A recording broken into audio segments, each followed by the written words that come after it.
Sup, it's your boy Big Reg coming to you once again from the shadow of the big house in Ann Arbor, Michigan. This time to recap and review the most boring game this season. I'm not gonna lie to you folks. This was a snooze fest. What was it, 34-3? A victory over Nebraska Cornhuskers. Holy cow, this game had like hardly any big plays. It was just like a death by 1,000 cuts.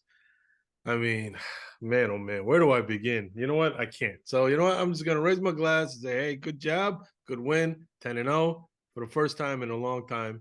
So I don't want to poo-poo on that. Joining me, hopefully, to bring a little bit of color and spice to this. First, the one, the only desert heat maker himself, producer Jay Bizzle. Oh, it was a cold weekend in Phoenix. And not to say that when I was watching TV, I at all regretted leaving there. Because I saw the weather conditions during the game. That would have been me miserable sitting in those seats. But you play to win the game. That's all that matters. W. This guy always talks about play to win the game, but he doesn't play the game of love at all. You know what I'm saying? Come on, man. Get in the game. Let me raise my chords like to getting in the game for producer Jay Bizzle and getting some of that sizzle. Next, joining us, finally back from his hiatus.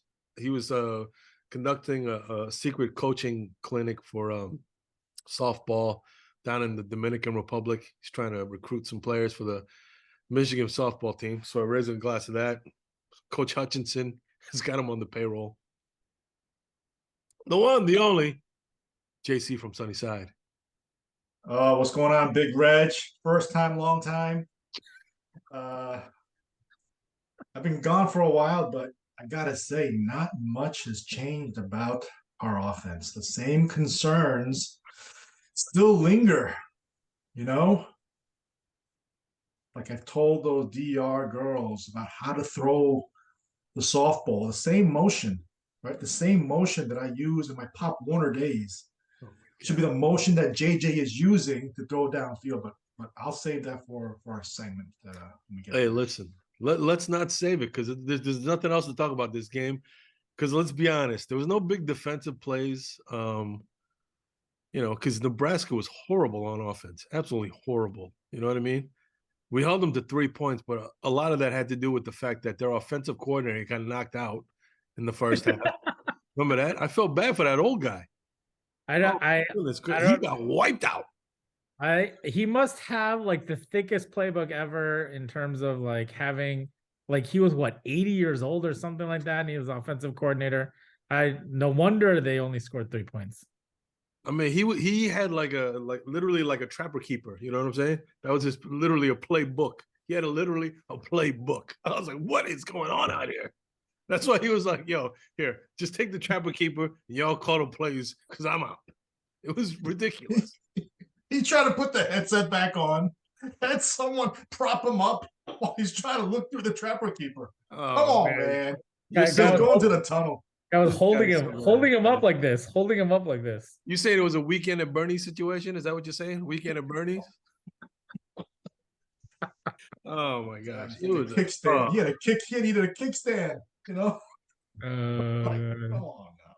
Oh, you guys are so messed up, man. That dude was injured, man, and y'all making fun of him?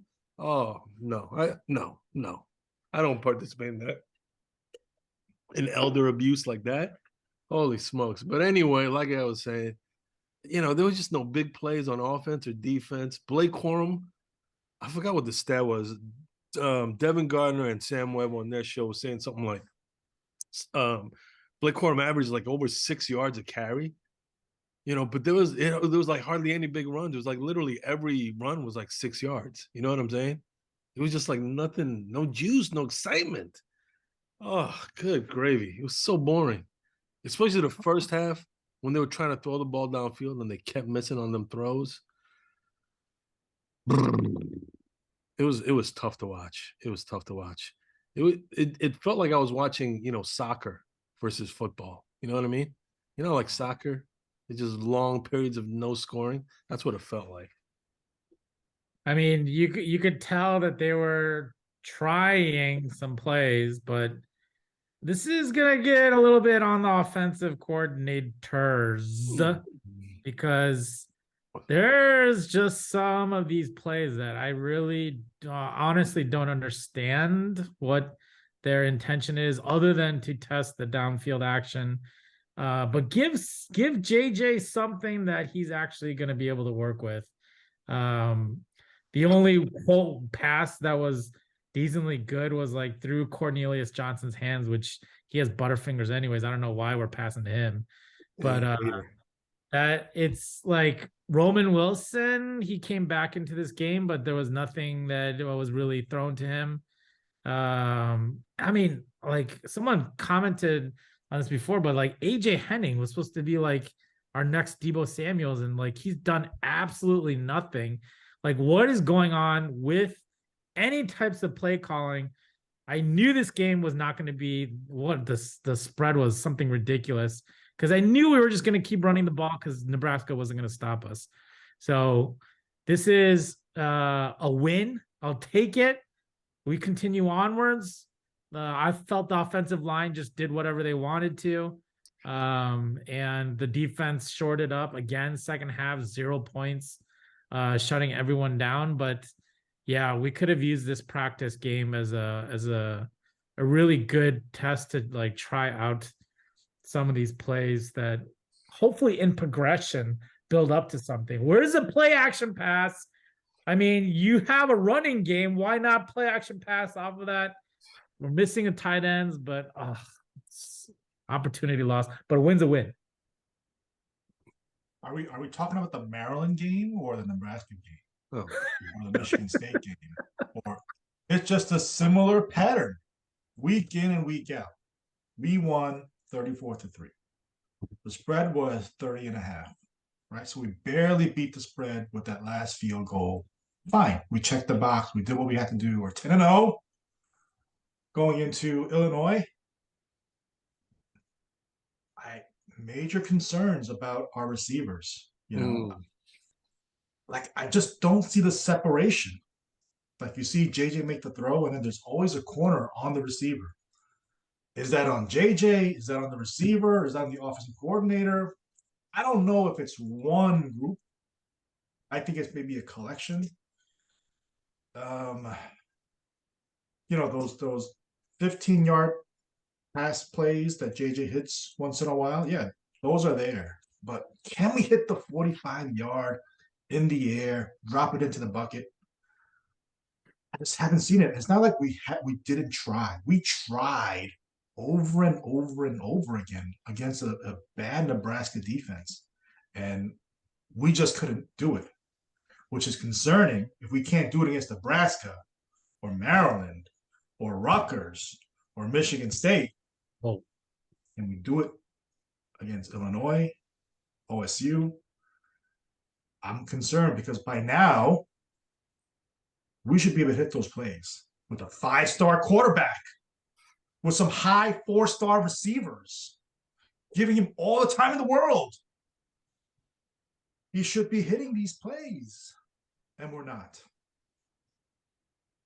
That's got me concerned. Wow.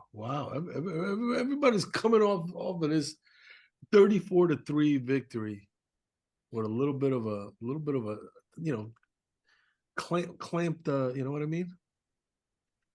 They're getting a little tight. We'll put it that way. They're getting a little tight because things haven't progressed as much as they should have.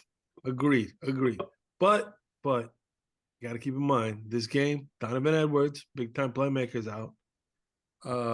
Eric All, of course, we lost him way back when, and then this game, Schoonmaker's out. So you know we've been lacking a lot of weapons that we were hoping to have. You know what I mean? Because I think, how to put this? I think the mid-level passing game, so like the 10 to 20, that area, if we have success there, it would help us in the over 20 area. You get what I'm saying? But we're missing a few big weapons when it comes to the 15 or the 10 to 20 yard targets. So I think that's hampering our flow within the offensive game plan. I mean, if you have a strong run game, you should be able to I tried to pull sell those it. I people tried to out. sell it. Nobody was buying it, huh? Nobody was buying it. Yeah, Yeah. yeah, yeah. Yeah. Come on, man. If Squarehead were here, he would just laugh at that. But anyways, all right. I put my hands up. All right, I give up on that one. Yeah, it's bad. he It's tried bad. to pull that one out. It's He bad. tried to pull that one out. Well, what can I say? What can I say? It was all on display in the first half. Couldn't hit anything. Good gravy. Can't hit anything. But I mean, we keep winning the way that we were winning. We're gonna do that against Illinois too. They don't have Chase Brown anymore, so Wait, why haven't Chase Brown? he got injured at the tail end of the last game, so he's doubtful to play this coming weekend. Oh, gosh. So we'll do the same thing to Illinois, and then we'll just have to see how that works out with OSU. OSU still looks vulnerable. Okay. Wait, Brian Williams, I remember he walked off. Is he still injured, or what happened to him? I don't think they've disclosed whether or not he's like really injured for the next game, but he's definitely getting ahead of ourselves. Forget it. Yeah, the running backs are injured. But anyways, I mean, the most important part of this game was clearly RG3. Let's just put it out there. I believe RG3 should be the color commentator, the play-by-play person permanently on, I think it was ABC, right? ABC is who was hosting it. Bring him back. He's the worst commentator ever. He's horrible. His analysis is non-existent, and the analysis he does give, for example, the Michigan running game is like a Rubik's Cube that's impossible to figure out. I'm like, what are you talking about? Like 10-year-olds can do the Rubik's Cube in like 10 seconds, okay? It's not that hard to figure out, okay? So this Michigan running game is nothing like a Rubik's Cube. I was like, what are you talking about? And then his incessant use of puns and stuff that are just not funny just drives me crazy. I hate it. And then the cherry on top is his, like, for lack of a better term, his slightly sexual innuendos. I mean, look at those bad boys right there. I can't even circle right. Those McThickums are so big. Holy cow. Like a Snicker. For certain words and situations. I'm like, and then he approaches those situations like a seventh grader. I'm like, what are we doing here? It is ridiculous. He definitely perked up when the Sanistril, laid that little head-to-head little he got steel down there, and he used the word cheek, I think maybe like 3 or 4 times during the whole game. Like, oh, when the cheek is down. Oh, when the cheek is down. Just loving it. Loving it on national television. Bring him back for some more. It makes this game interesting to watch because you never know what he's going to say next. It does not. Airborne to get 13 yards. Oh my gosh. Oh, he hit him right in the goal. Oh my Lord. Oh. That did not look like it felt good. Mike Sainristil put a helmet right between his, I'm going to leave that one alone. But holy cow. He bounced right back up. Man. What's he got, steel down there or something? Golly. A helmet right in that spot does not feel good, people. Watch him launch. Oh! They say use your head, Mark. But man, I don't know if they meant it. Use it like that. Man. He found the Wi-Fi connection and dropped in a beauty to Marcus Washington for 30. Back in the day, him and Chuck D out of Strong Island, New York. Man, Flavor Flav still looking for New York, man. You see Coach saying it's all good. Yeah, that was supposed to be Purdy good, right? Yes. Decent throw. Chuba Purdy gets JJ just gets to say, hey to the end zone. He's got a nice vision. Easy money. Jump man. That boy up to something. Smothers, smothered, and sacked by Mason Graham. 99 problems, but offense ain't one right now. Has all the bells and whistles on this one. Trucks the guy. Then he's trying to go ring the bell, put the ball in the end zone. It comes. Anthony is the one that recovers this. This is what we call an HBO type of moment. Help a brother out. Hey, you don't need cable to have that. You don't need a satellite dish. Just a good teammate. Ooh.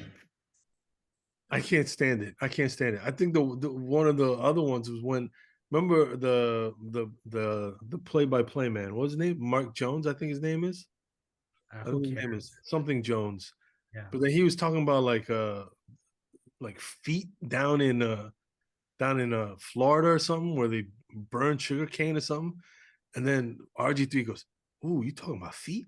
I was like, whoa, take it easy there, big guy. What are you doing here? I was like, oh my gosh. Oh, okay. They rub it on their feet or something? No. Hey, Dude, it's a total disaster. I can't stand it. Bring them back. I enjoyed it more than the game. I'll be honest with you. I enjoyed it more than the game. RG3 coming down the Michigan tunnel. It looked like a setting for a rap video. It was like perfect. He's current. He knows, football. He's a Heisman Trophy winner. Oh God, Like, let's stop keep it, him please, on there. please, RG3. please. Let's give him RG3. He would say stuff like, remember when the quarterback Purdy was in there? He goes, "Oh, that was a Purdy throw." I was like, "Oh my God, oh my God, are we really doing this?" And then when the other quarterback came in, Smothers, and he got sad, he goes, "Oh, and they just smothers him." I was like,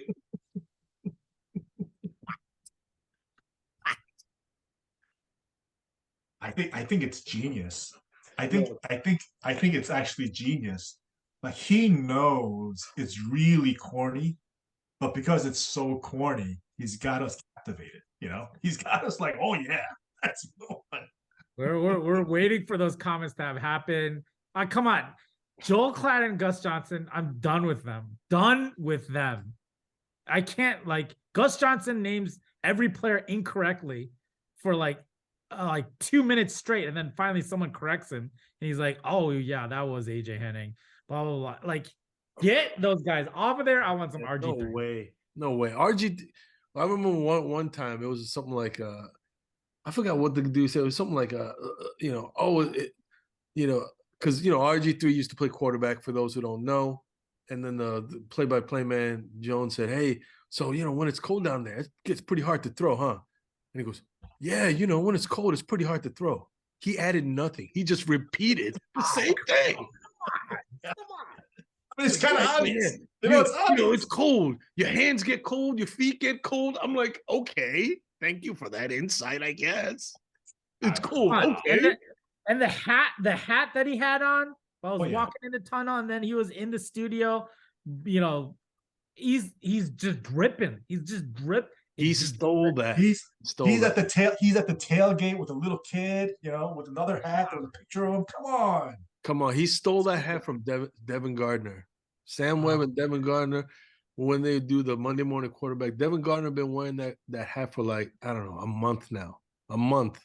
He stole that hat from Devin Gardner. Where's my glass of Devin Gardner for doing that hat first? Hey, if you're on national television, you drop it first, baby. You drop it first. What are you talking about? Devin Gardner dropped it first, man. Gosh, this just, I can't believe you guys are defending RG3. I have to bring up one more point that's been posted, and our defense is now ranked number 1 in the country. Points allowed, rushing defense, points, yards in the air.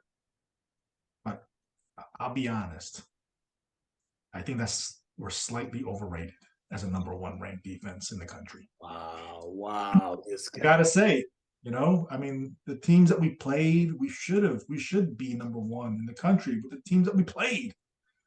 I'll give it to you for this past game, because like I said, Nebraska was hopeless. It was hopeless for Nebraska this week. But other weeks, come on, man, you gotta give them credit where credit's due. They shut down Rutgers. They're not bad. Oh, see. UConn. You Hey, know? UConn's going to a bowl game. All right. Who else? Penn State. Penn State just shut out Maryland like 30-something to nothing. Yeah. Come on. Oh gosh, come on. I mean, I think the defense has played better than we all thought they would after losing with Jabo and Hutchinson. But here's a guy I have real concerns about on our defense. Oh my gosh. DJ Turner. Eh, He's playing below expectations. Our supposedly number one corner coming into the season, supposed to be a high draft pick. He's not playing like a high draft pick, right? He's being turned around. He's pulling on jerseys, getting called for PIs and holds. I am concerned about him, but I'm hopeful about Will Johnson. Will Johnson's been stepping up, making some, even if the receiver catches it right there to tackle, make a short tackle.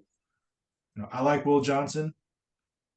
DJ, I don't know, against OSU, against some of those receivers, I feel like they're gonna have a field day against him unless we get our rush in there. I think DJ's. I mean, he's not as performing as he was in the beginning of the season, but I mean, he's good enough. And we have safeties who can cover on top. That's been kind of continuously just improving it and over again. Sanistro. He's just been like locking down. He's been making tackles. He's hitting people in the judge. Like it's just been overall effort from Sanistro to cover the slot guy. He's quick. He's sure on his tackles. I mean, that takes away a lot of offense's ability to do anything, cutting across, whatever it is. So that's been good to see. But even though we have a defense that continues to shut down teams in the second half, what is it like?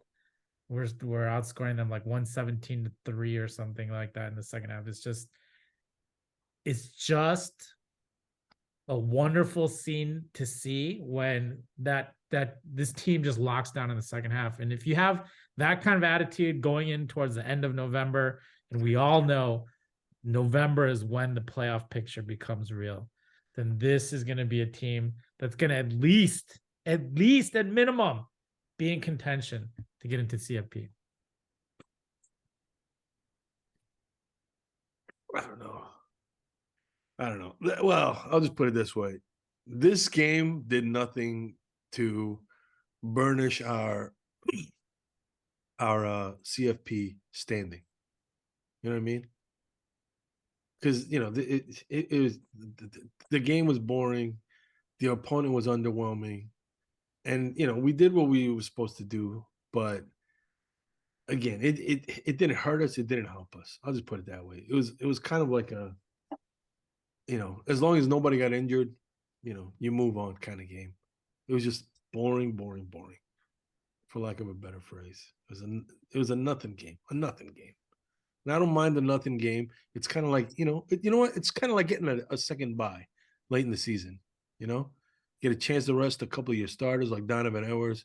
He's nicked up a little bit, give him a chance to rest it up so he can be in fully fit form for the end of the season. So it was that kind of game. I don't know what else to say about it. Because like I said in the beginning, it was a boring game. Very boring. What more do you want me to say? There's nothing going on in that game. Come on, that offensive line. They were making holes on that Nebraska defensive line. Yeah, but, again, it's Nebraska, they're not good. They just again, it was like every carry was like 6 yards, whether it was Blake Corum, CJ Stokes, the other kid, Carlos Hyde. It didn't matter who was in there. Carlos Hyde, that's a Buckeye, bro. No, Hyde. What's his name? Carlos. What's his name? Dunlap? Oh, Dunlap. Sorry, Dunlap. Sorry. I had a couple too many of these. Anyway, Dunlap, it didn't matter. CJ Dunlop or Blake, they were all getting like 6 yards of carry. It was just a very boring game. Very boring. I don't know what else to say. What do you want me to say? I feel like this is what we've been saying since Big Ten play has started. This is the same kind of like, next game we're going to be more electric. Next game we're going to hit the downfield passes. Next game JJ's coming out party. We're going to open up the playbook. And it's been the same old. And maybe we just don't have it. Maybe we just can't be electric. Maybe we'll just be very good, but not good enough. Well, like I said, this game would have been a lot more, uplifting, if you will, if JJ had connected on a couple of those deep passes. I think that would have been very, But yeah, it didn't happen, and yeah, so we're left just kind of meh about the whole thing. This was one game where you could have taken a big step forward in terms of that kind of stuff, but we didn't take any steps forward or backward. So it was just, I don't know. I don't know what else to say about this game.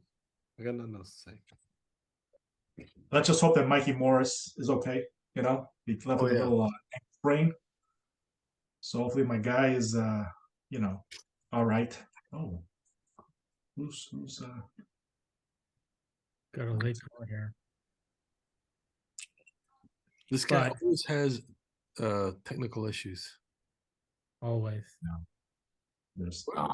Where is he calling it from? Is he calling it from like a secured bunker location? What's going on here? Oh my gosh. What's happening? He's on the toilet. I don't believe this. You're hiding? Are you hiding? No. Get that toilet roll. Oh. Too many clues where I am. Are you at Shea Stadium? Is that where you at? Just come on, man.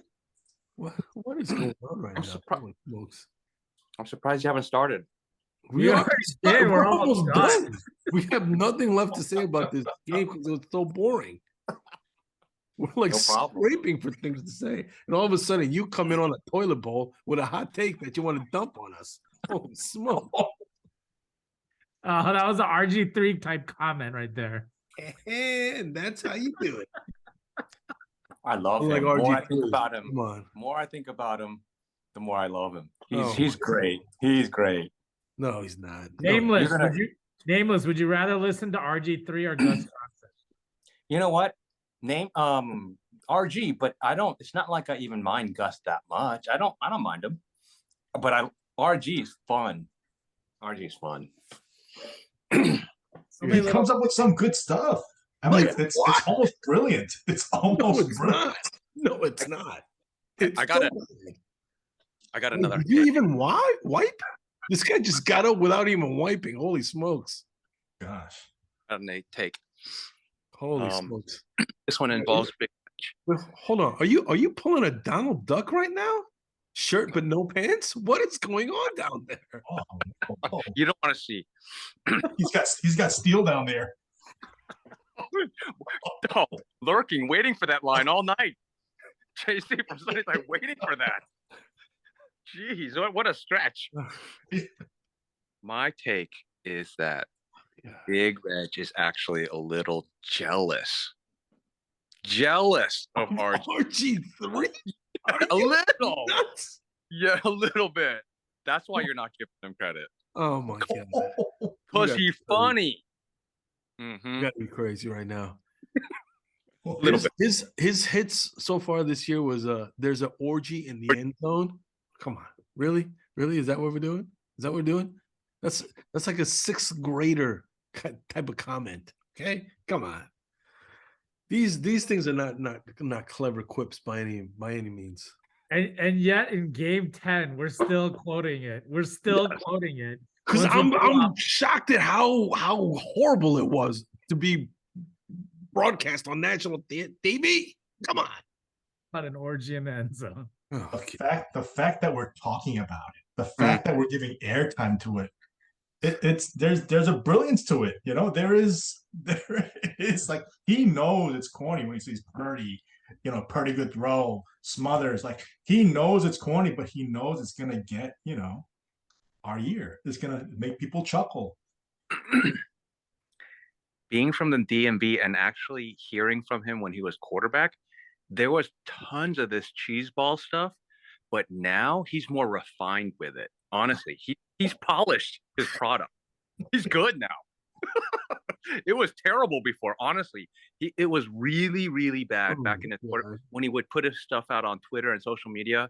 It was cringe and terrible. Now it's like flip to genius. Kind of working for him actually. You know what? I'm at HBO at this point. Help a brother out. You guys are just talking crazy. You guys are just Exactly. Even in your rip on him, you have to use his material. I'm doing it sarcastically. Sarcastically.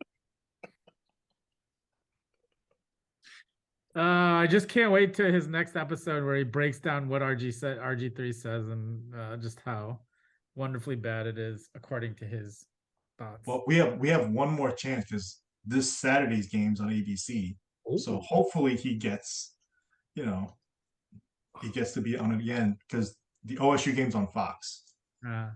I bet you he's going to be on this game again. Oh yeah. Oh no. Oh no. I can't wait. No, see, I have a higher standard. So I grew up listening to Walt Clyde Frazier. Clyde Frazier was truly a genius. He would say just an artist with coming up with things to say and describing how the game of basketball was played. And RG3 is not an artist. He is a 3-year-old just throwing just paint against the wall. Okay, that's the level of artistry that he has compared to somebody like Walt Clyde Frazier, who was a true artiste in describing how a sport was played. Okay, so I'm raising my glass to Walt Clyde Frazier, hosting and toasting, shaking and baking. This is entertainment. I want to be entertained. Entertain me while you're talking about the game. This is like Manning says nothing. These are empty calories. He has no insight that's added to anything. Yeah, but it still gets me drunk, baby. Still gets me drunk. God. Have I become the elite? Am I an elitist right now? Is that what's wrong with me?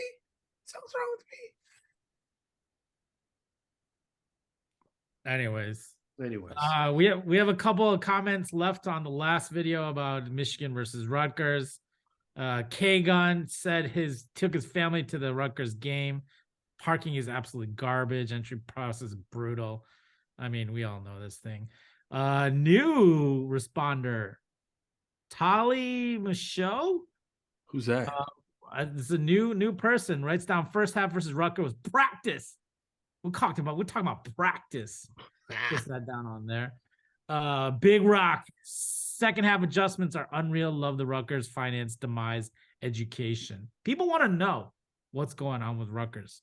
Yo, they don't want to know what's going on with Rutgers. Only reason I want to know what's going on with Rutgers is because I have family that live in New Jersey, and the taxpayers of New Jersey are getting shafted because of the incompetence and I don't want to say corrupt, but it kind of borders on corruptness of the Rutgers athletic department. It falls on the shoulders of the New Jersey taxpayers. So I say, shame on you, Rutgers. Shame on you. Next one is from Eric Rowe. If Michigan plays the first half like they did against Ohio, they end up down 30, not 3. The second half, Anaconda shtick won't be good enough. But he does say, I wouldn't put it past Coach Harbaugh that this entire season of bad first halves could be a season-long rope-a-dope just to trick Ohio. No, those futility throws in the first half, this past game in Nebraska or against Nebraska, those are real. Those are all real. All those drops, all those overthrows, all those misconnections. I mean, yeah, that's all real. There's no rope or dope on that. It's just, I shouldn't say there's no rope. It's just all dope. Okay, it's just all dope. Yeah, the overthrows at Rutgers, the overthrows at MSU, the overthrows at all the other games. This is who we are. Yep. I couldn't agree more. It's all true. But you know what else is true? Is we are the king of bully ball, and that's what's going to have to win the day. We just don't know. We don't know if that's maybe enough. but there ain't no bag of tricks. You know, ace in the hole. JJ is JJ this year. Oh goodness, it sounds like a McNamara type of situation there. Well, here, You know well, what? hold on. Speaking of Cade, I think he may have hit more deep balls last year than JJ has this year. Whoa. Yeah, but I'm not pining for Cade nonetheless at all. Like zero. Not Hey. pining for him, but I'm saying the gains that we were expecting from JJ isn't as much as we thought. Wow. We're getting the run game opening up, that kind of stuff, and him getting third down scrambles and all that. And we'll still get it. I still expect to see that in the game. But nah, young buck, we expect you to come back next year fierce with some coaching up and tons of reps. He did miss spring ball. All right, before we get too heretical, let me just raise my glass to Cade McNamara, who led our team to a Big Ten championship victory over Ohio State, et cetera, et cetera. He just had surgery, so I wish him a speedy and full recovery. And then I'll just say kind of what Nameless Guest was saying. Listen, passing-wise, I think it's on par. What we got from Cade last year versus what we're getting from JJ this year. It's you know, it's give or take passing-wise. It's within shouting distance. But clearly the big differentiator from last year to this year is the running ability. The escapability, the breakdown in the play and scrambling to get the first down ability that JJ brings. That is a clear advantage this year versus last year. So I don't want to say it's all the same with, you know, what we had last year versus this year. Because come on, you guys got to admit at least that much. Passing, maybe we're not the bigger jump, but the running ability is a huge upgrade. No? Escapability. Yes, Even 100%. design runs. Like this last game when he scrambled in for I shouldn't say scrambled, but when we had the design run for the touchdown where he ran it in. Yep. That is a huge upgrade. 100%. I think just the fact that he can run helps him, helps Blake Corum. There's a defensive guy eyeing him. Yeah. I'm just saying what we all expected the gains to be. Mm-hmm. You know what? We're getting like 10% returns as opposed to like the 40-50% returns we hope to see this year. Wow. So are you saying this is an X-Punk situation? Is that what you're saying right now? We're expecting like a 3-4 time return, but instead we're only getting maybe a 10-5. Is that what you're saying? Yeah. We were expecting like 50-point games, you know, blowouts by 45, 50 points every game. Come on, we're getting 35 point blowouts. Come on. On the backs of Blake. That. I wasn't expecting what JC's purporting to have been expecting, but I wasn't expecting regression, which is what we're seeing these last 2 weeks. I mean, no, the receivers are dropping balls, but he's also looking rattled.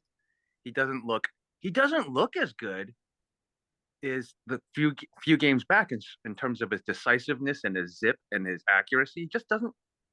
He's missing more. You know. Yeah. All right. Here's what would really worry me if it weren't true. On like 3rd and 9s, 3rd and 10s, if he wasn't hitting as often as he is, but you got to admit he's still hitting on like 3rd and longs. He might not be hitting like a 20-30 yard completion, but he's still hitting on 3rd and longs to keep the chains moving. Is he? Just silence. Is he? Yeah. I remember more like 3rd and 9. He'll throw like a 3-4 yard out, and then it's time. Oh, even this game versus Nebraska, he hit Loveland a few times. He hit Ronnie Bell a few times on 3rd and longs. Now, I'm not saying the thing that we don't convert is when it's like when we get really behind schedule, when it's like 3rd and 15. You know what I mean? Because it was like a holding call or something like that. That we're not converting. But when it's like a 3rd and 9. Something like that. JJ is still getting the job done and getting the conversions on those. Because he hit Loveland a few times, he hit Ronnie Bell a few times. And I think he even hit what's his face once, the freshman kid. I forgot his name. You know who I'm talking about. Tyler Morris. Morris. Tyler Morris. Yeah. Morris, yeah. Yeah. I mean, if they got their one play that they love where you can see in the screen the running back is shallow. He never hits that guy. He always hits Ronnie Bell streaking across the field. And that is like, that's their money play. And if OSU takes that away, there's not much left. The cupboard is bare in terms of what we got as like go-to options, because Scooney is going to catch that 6-yard out, right? And lumber on for a yard or half a yard more. Once he catches it, that he drops, gets tackled. He's sure-handed, but he sets you up for the 2nd and 4, sometimes. And against an Ohio State, sure tackling maybe a 2nd and 5, That's what we got. And that's how he got 75%, completion rate, like leading the country. Our margin is paper thin. You need Scooney in there. You need the dynamic Edwards who we can sling it to. I mean, if Edwards breaks free, we've already seen it. We know he can sling it to him. The only thing we got is Roman or Andrell streaking down the field for a go route, where if he just put enough air under it, we have that play. If they can but that's all those guys can do. Run like heck and try to catch up to that ball. That's what else do we have? And if we connect on those, maybe that'll be enough with bully ball, best bully ball in the nation. I'm still thinking that might be enough. You got to hope. Wolverine fans got to hope we outman them all the way. And that's what we'll see, because we're not keeping aces in the hole. Now I know we're not keeping any, reps that are connecting on State Street that are going to, whatever they like to say, Main Street going to State Street. We are what we're seeing. I just hope, bully ball can only work until you hit a Georgia, and then bully ball, just like we saw last year, does not work.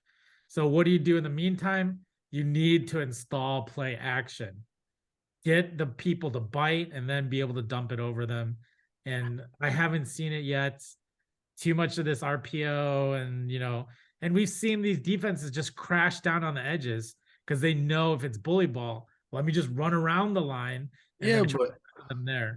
But so even this last game versus Nebraska, that one touchdown that we had to Ronnie Bell where he was wide open, that wasn't a play action per se. But wasn't it? Huh? Wasn't it? Well, it was kind of sort of, because Ronnie Bell faked them out, because they did a little analysis on Morning Quarterback with Sam Webb and Devin Gardner, where it looked like the same play where Ronnie Bell was going to crack back on the safety, and it goaded the safety to play it as a run, which left Ronnie Bell wide open. It's going to be those kind of plays, that help our passing game out, and then consequently also help our running game out, because it's going to put in the safety and second guessing himself when those plays happen. It's going to be a run, it's going to be pass, I don't know. And anytime he's second guessing himself, it gives our offense a distinct advantage. So I think it's going to be those kind of things where we're going to see more of that we take advantage of. It might not be the 30-yard pass downfield, but I think it's going to be more of those kind of plays. Might only be 15, 20 yards at a time, but I'll take them. Because that's basically what we did to them last year, and we just bludgeoned them to death. I do think that Donovan Edwards not playing could have been a little bit of rope-a-dope here. Maybe saving Donovan Edwards to not show all of our cards or what we can do with him for OSU. This time it wasn't Donovan Edwards being sour and just not playing. It was more about Edwards being saved for, we don't want to show all our cards this game with Edwards. So let's pull him back, save him for OSU. But I still think that to beat OSU, We just can't do it with bully ball. I just don't think so. I think the bully ball works against Rutgers, against Nebraska, against even Penn State. But OSU, that line is pretty thick. They got a pretty thick line. We gotta be able to pass that ball a little bit. You might be right. Go ahead. Go ahead. No, just real quick. You could very well be right, honestly, but didn't we all think that last year too? I know I did. And boy, was that the biggest happy day I can remember ever. That was a glorious. So, I mean, I didn't see that coming, and I didn't have faith that we would outman them like that. And so I'm just thinking, man, with Olu, shout out to all the UVA and the tragic I mean, I don't know if you guys mentioned that. You're usually good about that, Big Red. But man, they just might. I mean, because I don't know that we have anything else. That's the thing. So it's been a great season. If we go down, you know what? I'm not bitter. I'm not one of these complainers. It's been awesome, and I've loved every minute of it. And I want to win, but this might be all we have. And so, whatever we got, Harbs and company are going to bring the best that we have. They're going to get them ready to play. And if JJ can't do it with his receivers, you know. Yeah, but I'll just point back to OSU versus Northwestern. When OSU knew that Northwestern had nothing but running, and Northwestern still was able to run against OSU. Because remember, that game was so bad that even OSU couldn't throw the ball. So OSU knew for sure that Northwestern wasn't going to run the ball. And every down, it was, Northwestern going to run the ball. And they still couldn't do anything about it. But anyway, I don't even know where are we now in this discussion. What is this discussion? We're supposed to be talking about the Nebraska game, for crying out loud. Oh gosh. Well, Let's regardless, let's save the OSU convo for OSU week. We still gotta get through the Fighting Illini.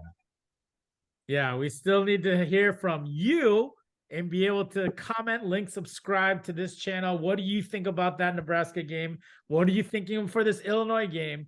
We want to hear from you. Write those comments down on here so that we can hear from our listeners. We're trying to get to 1,000 subscribers. Well, first, let me just shout out Wheezy E, aka Esther, and Frank. They visited this past weekend, took the kids on a campus tour, took the kids to the game. Fortunately, it was the most boring game in the history of Michigan football for quite some time. They were stopped by and they dropped off this beautiful gift for us. If any of you guys come and share, you can share in this. 4 Roses bourbon. Then they also dropped this off. It's a dragon's egg, I'm going to be sitting on this egg, and hopefully it'll hatch by the end of the season. We'll have a dragon in order to blow down all of our enemies. Is that like legit dragon egg? What the No, heck? it's actually a grapefruit, but I forgot what kind of grapefruit they said it was. And they said it's a special way to cut it and eat it, but I would have to look on YouTube to find out how to do that. But it is a grapefruit, but I forgot what kind of grapefruit it was. But yeah, it's as big as my head. So shout out to Esther and Frank and their kids. Hopefully, they decide to become future Wolverines. Anyway, what else were we gonna talk about? I don't even remember. The only other interesting thing about this game was the Nebraska coach. What's his name? Anyone? I just like the way he wore. I like the way he wore his hat though. It was a very, very. It reminded me of back home, in the Bronx, where people wear a hat like this. You know what I mean? Mickey Joseph. Mickey. I knew it was Mickey. Mickey was just, he had swag that hat like this, you know what I mean? Just wearing it like this the whole time. But Swag to 3 points. Yeah, that was the thing. They had no swag on their play, but at least he still had some swag on his hat. So shout out to Mickey. RG3 RG3 had better swag. Oh God, don't bring him up again, please. Anywho, anything else before we end this? No. I'm telling you, this would have been like a 10-minute video, but then all of a sudden, nameless guest just popped in. He literally dropped in on us. He was like taking a dump. He wanted to plop some stuff in on it already. Off Anyway. that sheeple. Anyway, I'm out of beer and I'm out of things to say. So we raise our glass and we say to the team, continued success. Let's make it 11-0 next week. Say go blue. Go Blue. Go blue.